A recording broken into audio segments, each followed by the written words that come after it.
Uretan ere argiak azaldu zaizkigu 2016an bete daitezela norberaren amets txiki horiek eta ez azku guztiok txikitik egiten duguna dela benetan garrantzitsu amets kolektiko honetarako herri honen etorkizuna erabakitzeko.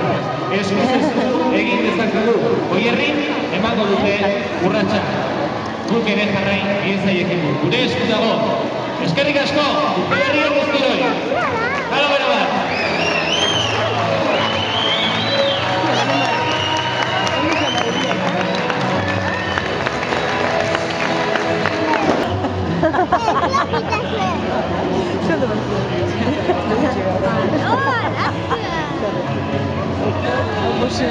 Hora!